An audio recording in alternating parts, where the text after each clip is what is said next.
জীবনটা বড়ই বৈচিত্র্যময়, যেটা চাই সেটা হয় না, আর যেটা চাই না সেটাই আমাদের সাথে ঘটে। হ্যালো এভরিওয়ান, আসসালামু আলাইকুম।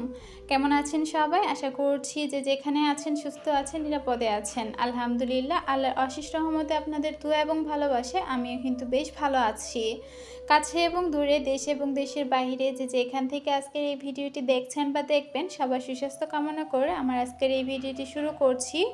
আর এই ভিডিওটি স্টার্ট করেছি আমি সকাল 11:45 থেকে। আর আজকেরই একটি ভিডিও। এইটি অসুস্থ থাকার কারণে কোনোভাবে ভিডিও করতে পারছিলাম না, তো হঠাৎ করে মনে হলো যে কাজগুলো করি, সেই সাথে আপনাদের সাথে শেয়ার করি। আমি অসুস্থ অবস্থায় আমার কাজগুলো যেভাবে ধাপে ধাপে করে থাকি সেটাই আজকে শেয়ার করার চেষ্টা করেছি। আশা করছি আপনাদের কাছে ভালো লাগবে। তো ভিডিওর শুরুতেই ছোট্ট একটা অনুরোধ করে নিয়েছি, প্লিজ লাইক দিয়ে ভিডিওটি কন্টিনিউ করবেন। চ্যানেলে নতুন হয়ে থাকলে চ্যানেলটি সাবস্ক্রাইব করে পাশে থাকা বেল অপশনটি প্রেস করে অল অপশনটি সিলেক্ট করে দিবেন। এতে করে আমি যখনই ভিডিও আপলোড করব নোটিফিকেশন পৌঁছে যাবে আপনার কাছে। তো আমি সকালে নাস্তা বাস্তা করার পরে একটু ঘুমিয়ে গিয়েছিলাম, আর উঠে দেখি 11:45 বাজে। তো রান্না করতে হবে, আর রান্না করে আসতে চালটা ধুয়েছি, এর মধ্যে কারেন্টটা চলে গেছে। তো আমি যেহেতু কারেন্টে রান্না বান্না করি, কারেন্ট না থাকলে আমার দেখা যাচ্ছে যে খুব সমস্যায় পড়তে হয়। আর আমার বাসার গ্যাস শেষ হয়ে গেছে, সেটা আর আনা হয়নি, আর বেতন না হওয়া পর্যন্ত গ্যাস আনাও হবে না। তো এখন ইদানিং এভাবেই কারেন্ট যাচ্ছে, আর খুব কষ্ট করে রান্না বান্না করতে হচ্ছে। তো যেহেতু শরীরটাও ভালো না, হালকা পাতলা রান্না করব। তো রাতের ভাত ছিল, সেটা দিয়েই আপনাদের ভাইয়া দুপুরে হয়ে যাবে, সেই কারণে এত একটা চাপ নাই। তাই ভাবলাম যে চালটা ধুয়ে রেখে দেই, কারেন্ট আসলে ভাতটা হয়ে যাবে। তো সেই কারেন্ট কিন্তু এসেছে 1টা বাজে। তো আমাকে কিন্তু তরকারিটা নিচে চুলা থেকেই রান্না করে নিয়ে আসতে হয়েছে। তো ভিডিও জুড়ে থাকেন, অবশ্যই দেখতে পারবেন। এদিকে আমি পুরো কাউন্টার টপটাই সুন্দর করে একটু ঘষে মুছে পরিষ্কার করে নিচ্ছিলাম।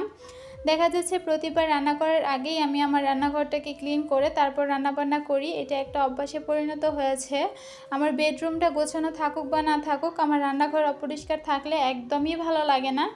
এটা কেন জানি আমি বলতে পারি না, কেমন যেন একটা লাগে। তো যাই হোক, কথা বলতে বলতে কাউন্টারটা ক্লিন করে নিচ্ছি। সেই সাথে একটা আপুর কমেন্টের উত্তর দিয়ে দিচ্ছি। উনি আমাকে কমেন্ট করেছিলেন, আপু তুমি ব্যাকগ্রাউন্ড মিউজিক কোথা থেকে দাও, একটু জানাবা।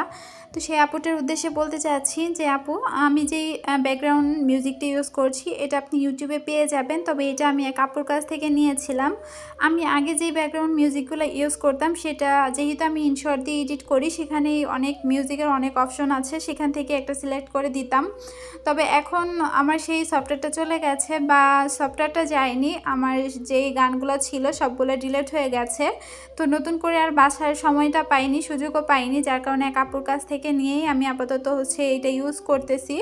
আপনি ইউটিউবে গিয়ে কপিরাইট ফ্রি মিউজিক লিখে সার্চ করবেন, আপনার সামনে অনেকগুলা ইউটিউব চ্যানেল চলে আসবে, সেখান থেকে আপনি আপনার পছন্দ মতো ব্যাকগ্রাউন্ড মিউজিক কিন্তু নিতে পারেন। অনেকেই আছেন যারা ব্যাকগ্রাউন্ড মিউজিক ডাউনলোড দিতে পারেন না, তাদেরকে বলবো গুগলে গিয়ে আপনারা ইউটিউব ভিডিও ডাউনলোড লিখে সার্চ দিলে অনেকগুলা অ্যাপ চলে আসবে, সেখান থেকে আপনারা আপনাদের ইচ্ছা মতো যে কোনো একটা নামিয়ে নেবেন, এবং ইউটিউবে যে ভিডিওটা সেটা কপি করে সেই অ্যাপে গিয়ে পেস্ট করে ডাউনলোড দিয়ে নেবেন, তাহলেই সেটা আপনাদের গ্যালারিতে চলে যাবে। আর যখন এডিট করবেন সেখান থেকে খুব সহজেই কিন্তু আপনারা ব্যাকগ্রাউন্ড মিউজিক অ্যাড করতে পারবেন।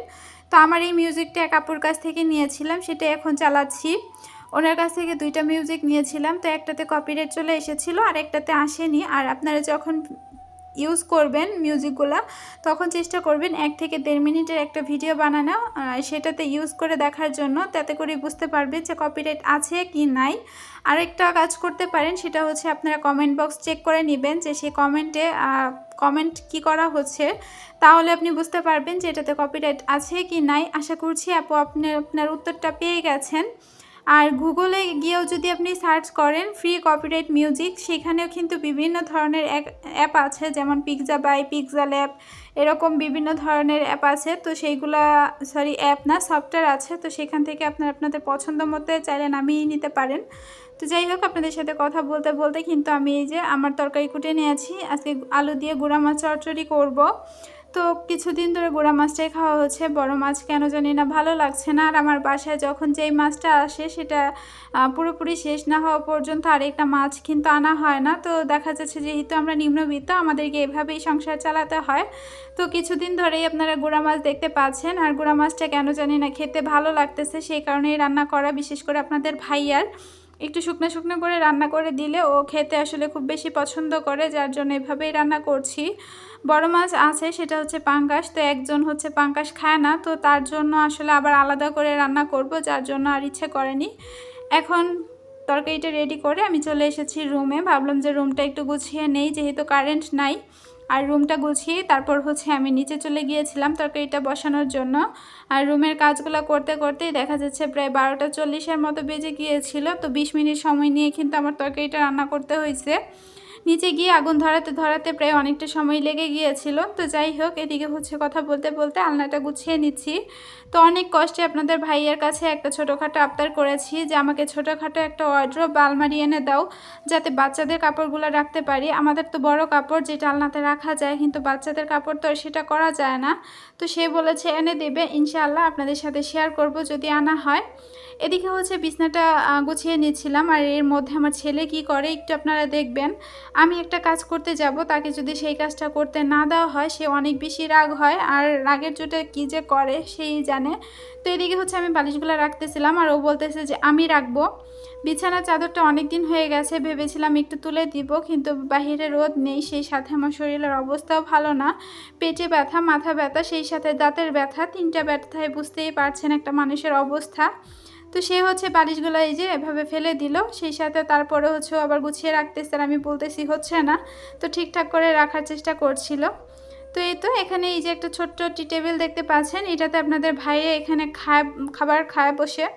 তো ওকে বারবার মানা করি, তো এই কাপড়টাতে একটু দাগ পড়ে গেছে, সময় সুযোগ করে চেঞ্জ করে দিব। আর এই তো দেখেন বিছানার অবস্থা। ঘরটা গুছালে কেন জানি না ওর জন্য আর ঘর গোছানো থাকে না, সেই কারণে মাঝে মধ্যে ইচ্ছেও করে না। এদিকে হচ্ছে 1টা বেজে গেছে, আর আমি হচ্ছে কারেন্ট এসেছে, সেই কারণে নিচ থেকে তরকারিটা তুলে চলে এসেছি রান্নাঘর। এখন হচ্ছে কারেন্টের চুলায় বসিয়ে দিব। আপনাদের ভাইয়া আসতে আসতে ঝোলটা আরেকটু টেনে যাবে, যেহেতু একটু মাখো মাখো থাকবে শুধু আলু দিয়ে। আর ডাল ছিল গতকালকে রাতের, তো সেটা আপনাদের ভাইয়া খাবে না, তো সেটা দিয়ে আমি আর বাচ্চারা খেয়ে নেব, আর এটা দিয়ে হচ্ছে তারা 3জন খেয়ে নেবে। তো সব কিছু শেষ করে এখন হচ্ছে এই যে রাইস কুকারের ভাতটাও দিয়ে দিয়েছি, অন করে দিয়েছি। তো রান্নাবান্না শেষ করে আমি চলে গিয়েছিলাম আমার নানু বাড়িতে।